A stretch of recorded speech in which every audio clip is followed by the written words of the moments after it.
Hi everyone, my name is Joseph Carson and I'm the Chief Security Scientist at a company called Thycotic, which is based in the USA. My job and responsibility is that I'm a cybersecurity professional and ethical hacker, which means that I go around the world and helping people and companies be protected and more secure from cyber attacks. And today's lesson is going to be talking about cybersecurity and how it's important and why it's important, and what you can do to become more safe from cyber attacks. We'll be talking about who the people are, the actors behind cyber attacks, what motivates them and why do they do it. We'll be talking about some of the techniques that they use, and the reason for some of the techniques to talk about is so that you can identify them much more earlier to avoid becoming a victim. We'll talk about how you stay legal and why it's important that you understand what is legal and what is illegal when it comes to cyber security and cyber attacks. We'll talk about why cybersecurity starts with you, why it's your responsibility and the important role that you play in the future of cybersecurity. We'll talk about why some cyber attacks, why they're invisible, why they remain hidden. Because most people, they don't really understand the impact, how cyber attacks affect them. So we'll help you understand more about why most cyber attacks are invisible.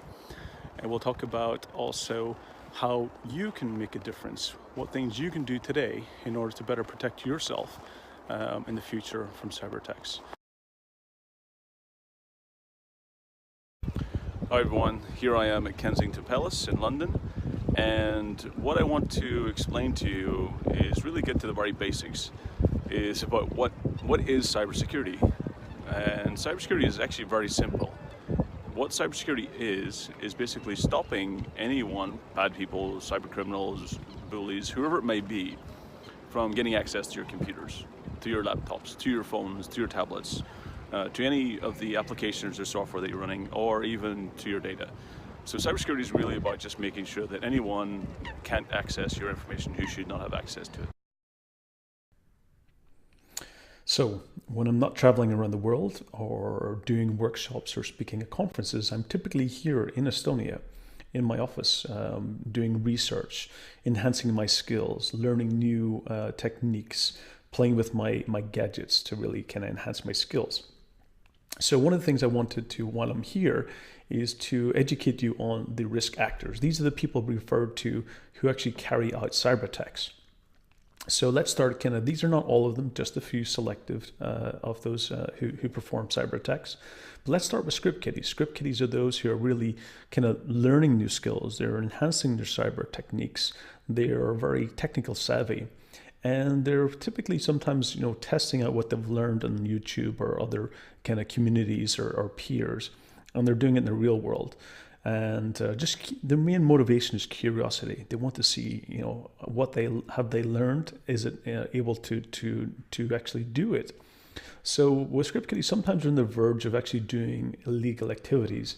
And this is where I recommend, if you are yourself a script kiddie and you're enhancing your cyber skills, I highly recommend doing it in a safe environment. There's many places out there which does gamification, which gives you a safe environment to actually test your skills that you've learned. And this is typically called capture the flag.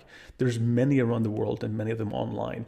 And I highly recommend, if you are yourself feel that you are a script kiddie and you're interested in learning cyber skills, then really do it in a safe environment. Do it in a legal environment, which is typically using things like capture the flag, which is a lot more fun, and you'll learn and also interact with more interesting and people who you find similar to yourself.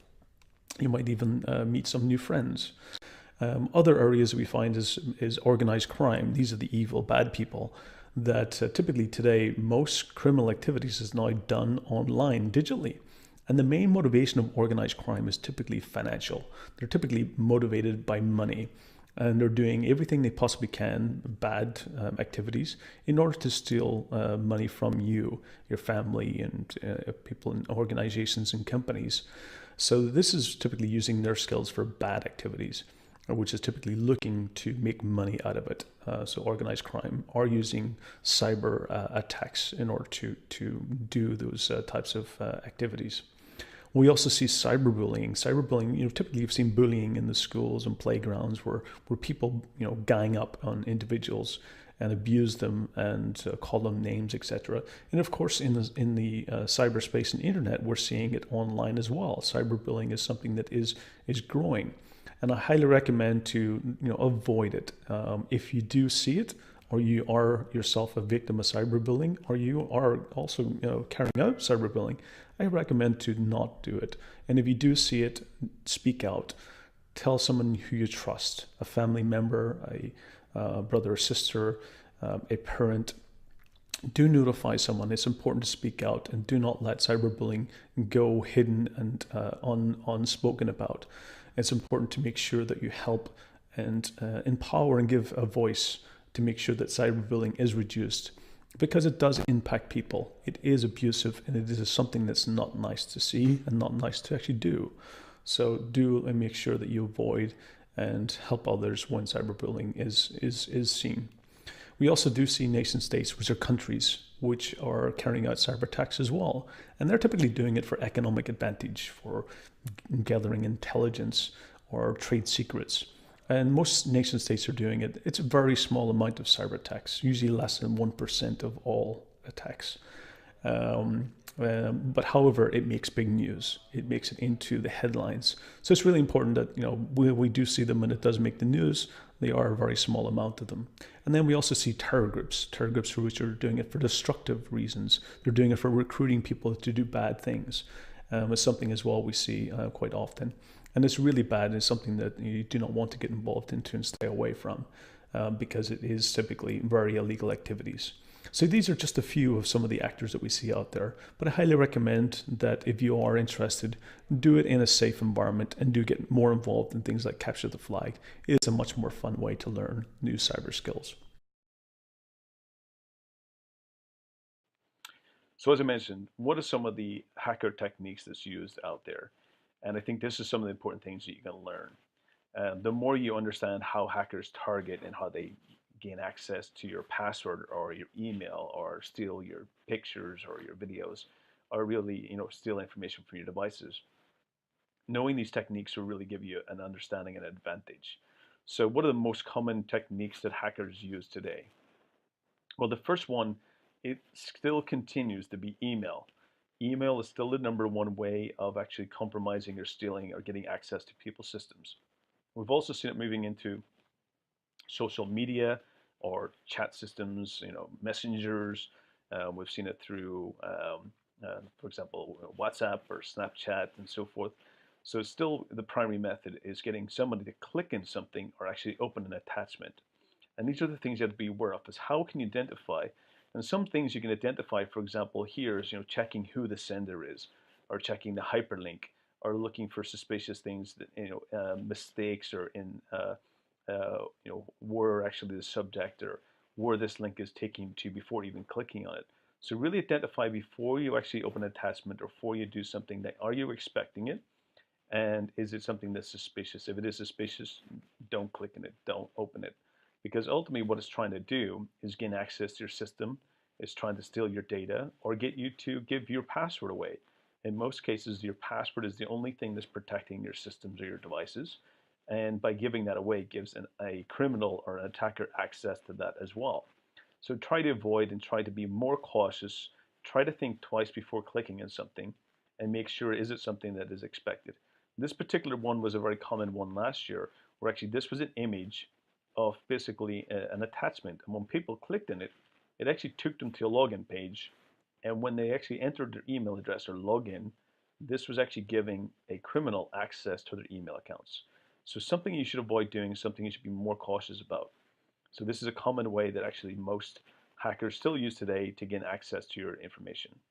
Another main area is, of course, network scanning. When you're on the public internet or using public Wi-Fi, they can actually use scanning the networks to see your device. And simply by scanning the network, they will actually show all the devices and what type of device it is, and then they can start trying to gain access to it. So trying to start understanding vulnerabilities, or start trying to make you go to a website that they're hosting.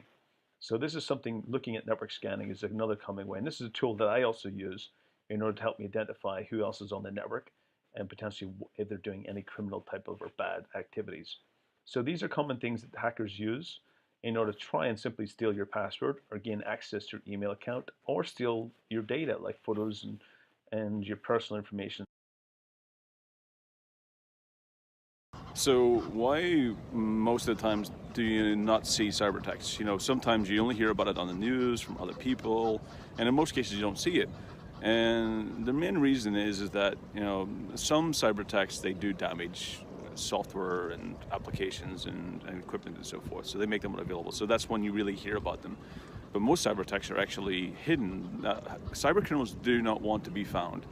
Their main goal and motive, as I mentioned, is really focusing at money, stealing money and getting access to information to make money. And the most kind of reasons why you don't see them is they try to stay hidden. They try to stay hidden for very long periods.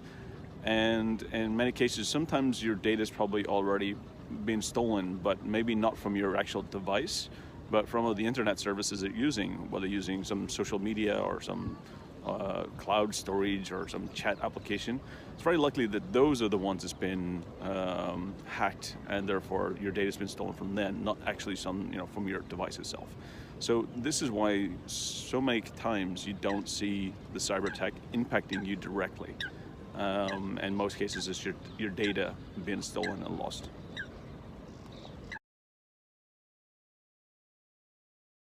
So another important thing that I want to mention is that, you know, in the past we kind of pushed security to other people or to rely on, you know, the vendors or what we got with the device, and we can't do that anymore. You can't do that anymore. We can no longer let cybersecurity be other people's responsibility. When it comes down to it's your device, it's your data. And it really comes down to, so that means because you are using technology on a daily basis, cybersecurity is now your responsibility. You have to step up and you have to empower yourself to take more action, to do more protection for yourself and also the people around you. One of the most important things is that you're only as secure as the friends that you keep. So it's really important to make sure that you and your friends and everyone around you and your family are aware of cybersecurity, how to enable and how to make it better for you. Because cybersecurity starts with you, it begins with you. And it also means that the more people around you, the more safer and secure you become, the more knowledgeable they are. And this is what's important. So in the future, going forward, cybersecurity is your responsibility, and it's your responsibility to take action, and it's your responsibility to do something. So that's why it starts with you, and you need to do it today, and don't wait till the future.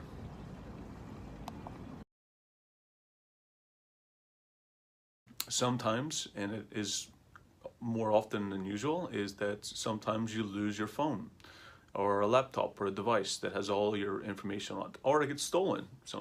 Times theft happens, or that you get hit by a malicious software which corrupts all your data like ransomware. So some of the most important things is that when you are, and right now I'm traveling and I always have backups of everything, having backup of my most important data, and I have multiple backups.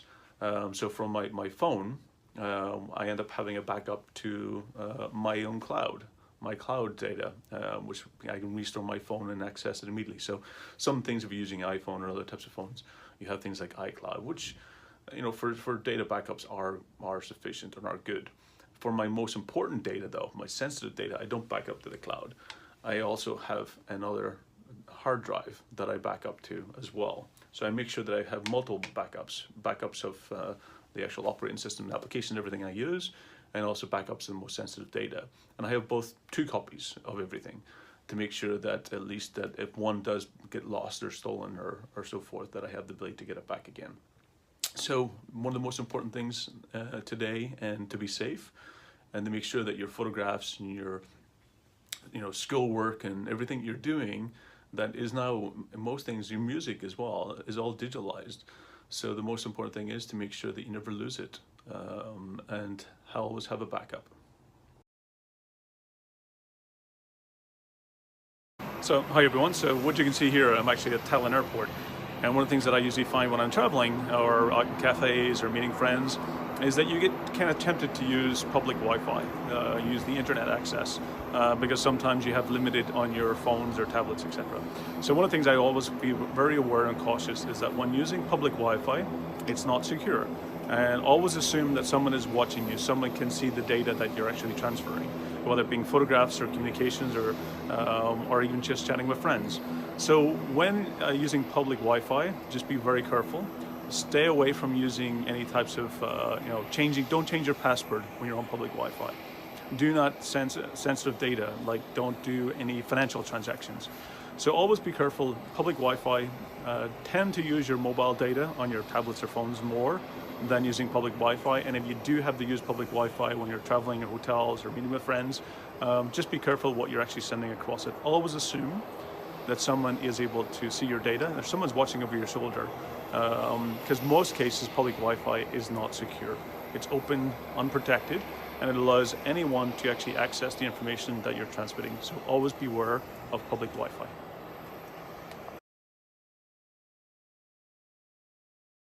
So for most of you, you're basically using passwords to protect your devices. And you may have enabled some other features like biometrics, which is simply using your fingerprint or your voice or your face in order to access the device so that your device knows that it's you. And at the back of those biometrics is still a password. You still have something that you've created in order to protect the device. And that's simply referred to as a secret. And you need to make sure that your secrets are strong. And secrets are a combination of many different things. It can be a PIN number, it can be a passphrase, it could be a password, something that only you know. And it should be strong. To make a password strong, you should really make sure that you use it should be longer than 8 characters. It should be, a combination of words that you know that is common to you and something you easily remember, and then add some complexity by changing some symbols and some numbers and so forth into it. So making it, unique to you and something you can easily remember, but it should not be a common word that is easily remembered also. It should not be used elsewhere in other systems or other applications. So you should have a unique password for each system itself individually. And you should change it regularly, not often, not like too frequently, but when, probably once every, 6 months, maybe 9 months, or even closer to a year for some accounts. And that's really makes it easier. If you do have two-factor authentication adding to your password, then you can then, change it less frequently. So those are some things to remember. You should never share passwords with other people, your friends or anyone or online. You should never give your passwords. And the moment that you do feel that your account has been compromised, do change your password in a safe area, a safe place. One thing that we have a big problem today is that passwords are becoming, huge cyber fatigue. It's getting to the point where it's so painful to use so many accounts to remember, so many passwords, so people end up using the same password. So I do recommend that where you possibly can to help you, get actually in the habit of using password safes or password managers or password vaults. Those really do help you in regards to generating complex passwords, making sure you know when the last time it was changed, and also help you with good visibility and also easy access to the systems when you need to. That's a good way to make your life much easier and also stop hackers and bad people accessing your data.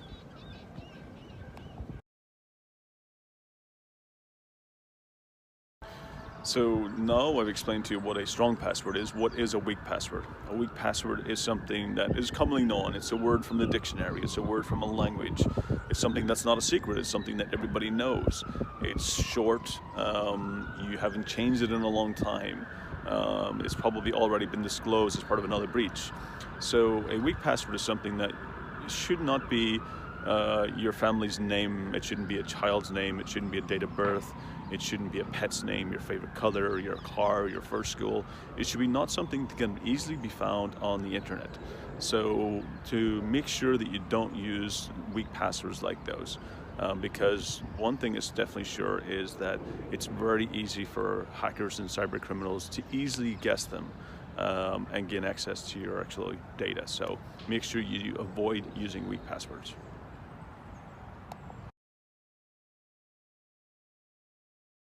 So my final piece of advice today is don't be afraid to ask for help.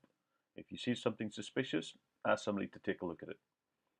And finally, my top 10 hacker tips for you is to make sure you back up your data, limit personal information on social media, use privacy and security settings, use a password manager to help you, limit the use of social logins, know your own digital footprint out there, beware of public Wi-Fi risks, Limit who follows you on social media to only your friends.